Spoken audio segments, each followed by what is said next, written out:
If you're looking for that phone that can take awesome pictures with optical zoom and 10x optical zoom at that, right here on the front, but that can also take phone calls, this could be the device for you. I'm Aaron Baker from PhoneDog.com. This is Samsung's Galaxy S4 Zoom, which is the fusion of a camera and a smartphone. Is it the unit you should buy? Let's find out in the video review. It's a member of the Galaxy S4 family, but when you look at the Galaxy S4 Zoom versus the flagship Galaxy S4, there are differences to both, and they're both good and bad. It's the Galaxy S4 Zoom. It's available through online specialty retailers like Negri Electronics. You can get it for about $600, $550, somewhere in there with shipping at negrielectronics.com. It's not available on a US carrier just yet, so those of you that are looking for a device like this, you may either want to wait and see if it hits a carrier or save those pennies because it is a little bit pricey at full retail.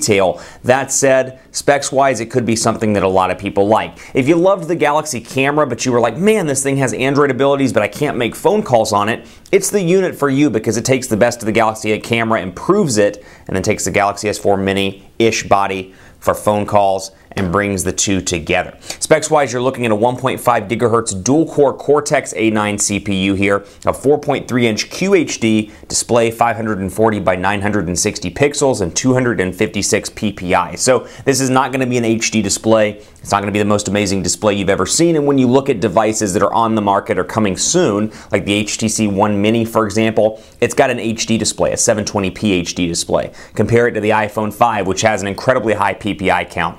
And you see that it's not going to be anything amazing from a display standpoint, but at least it's a mini version of the big Galaxy S4. 1.5 gigabytes of RAM on this device, 8 gigabytes of internal storage, Android 4.2.2 with TouchWiz running atop that. You got a 2,330 milliamp hour battery, which comes in right down here at the bottom with this little part right here, boom, and you can see close and open, and then you can see the micro SIM card slot as well. So that's exactly what it looks like down there. So the difference here, 16 megapixel camera on the back, of course 1080p HD video recording capabilities, but you got a camera and then a phone. It may look a little funky holding it up to your ear like this, but still you've got the best of both worlds. So again, if you loved that Galaxy camera, you loved the Android fusion of the Galaxy camera, but you always wanted to make phone calls and you were sick of carrying two devices around, this could be a unit that you may want to take a look at. So let's start with hardware and take a look at that. But before I get too far into that, I want to thank my partners at Best Buy Mobile because they give us phones that we give to you for free at PhoneDog.com. All you have to do is go to instantwin.phonedog.com, play the game,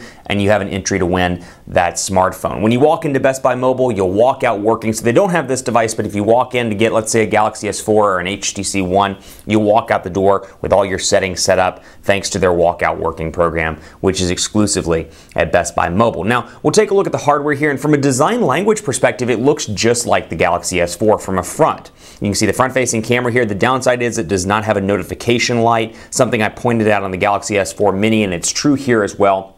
You don't get that. What you do get though is the IR blaster for watch on up here, a 3.5mm headphone jack, a power button, and a volume rocker on the side. Of course, a dedicated camera button, so obviously when you hold it like this, you can use it as a true camera and get the ability to manually change the zoom from the exterior of the unit as well. Micro USB charging port down here at the bottom, and like I just showed you a second ago, you got your battery in here, battery port I should say, SIM card slot as well, and then that is that, micro SD card slot here at the bottom. And then you've got an area for a tripod down there, and then your backup at the top. So literally a fusion of a camera and a phone depending on which angle you're looking at this device. Obviously your speaker's back here, and like I said a minute ago, it may look a little funky to hold this up to your ear, but hey, you know, if you're willing to do that, I got a camera up to my ear. I can just hear people talking about it now. Is that a camera at your ear? Is that a camera in your pocket? Or are you just excited to see me? I can see it right now. So that's the hardware. Let's take a look at the software. Android 4.2 here, running atop TouchWiz user interface, or running below TouchWiz's user interface, I should say. And it's a newer version of TouchWiz. It's got the same look and feel for the most part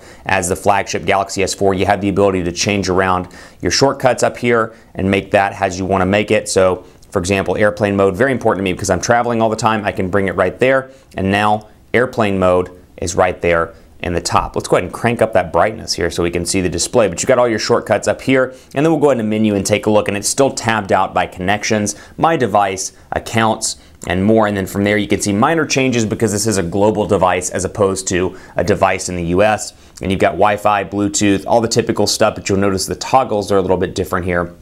much like all the other international Galaxy devices, Galaxy S4, S4 Zoom, S4 Mini, all these, you've got the international looking toggles. Now where you'll see a difference here, you've got home screen mode, so you can turn it into easy mode, so if you get this for mom or dad, it's easy to use. And of course I've got open camera, which this, as you can see right here, when the feature's on, the camera application will open when the device turns on. So you can have it default to the camera if you want to. For me, Galaxy camera, that would make a lot of sense. For the phone, that doesn't make as much sense to me just because I'm obviously using this most likely using this as a phone as well. Blocking mode, driving mode, safety assistance, power saving mode, all the stuff that you're familiar with from the Galaxy S4. But what you miss out on, and I'll bring over the Galaxy S4 as a comparison here, you've got your motions and gestures, you've got your smart screen. Where you're missing though is Air View. So you can see here, for example, Air View, all the stuff in the Galaxy S4 you don't get over here. And even within stuff like Smart Screen, you only get Smart Stay and Smart Rotation. You don't get Smart Pause or Smart Scroll. So don't be fooled by the fact that this is a member of the Galaxy S4 family. It is, and it's a member of that marketing unit, but keep in mind that you're missing out some of the software features, or missing out on some of the software features that the flagship Galaxy S4 has. So like anything else, including the popular line that's known as Galaxy S4, you're going to have to decide what's most important to you, whether it's those software goodies like Air View, being able to hover over stuff and get previews, being able to pause videos on the fly, or maybe it's more important you have a good camera,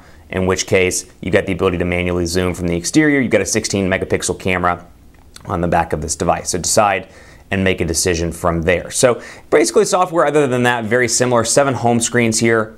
Pinch to zoom, I've got my applications and of course my widgets right here, and I don't have any carrier installed applications on this device because obviously it's an international, global, unlocked, whatever you want to call it, device. What I do have though, of course, is Google Plus integration. I've got Flipboard, I've got my maps, of course all the Google stuff. I've got Photo Suggest, which is something that was shown off at the Galaxy S4 Zoom event when it took place, and I can see, for example, where I'm at, where my office is. I'll back out here and I can see a bunch of different photos. So for example, I can see Photo Suggest, you know what? Suggest that, whatever that picture is. It's a picture of the tollway. I don't know why that's on there, but you got that. But I can come up here and see, you know what? Up here by George Bush, I've got some pictures that were taken. Boom, panorama. And these photos are obviously copyrighted, but what I can do is see kind of a photo memory album based on a map, which I think is a pretty cool feature, and it's something you can do on the Galaxy S4 Zoom. So what's good about this device? Obviously the camera is a big benefit. It's got a nice battery, comparatively speaking to the Galaxy S4 Mini. It's a bigger battery, a 2,330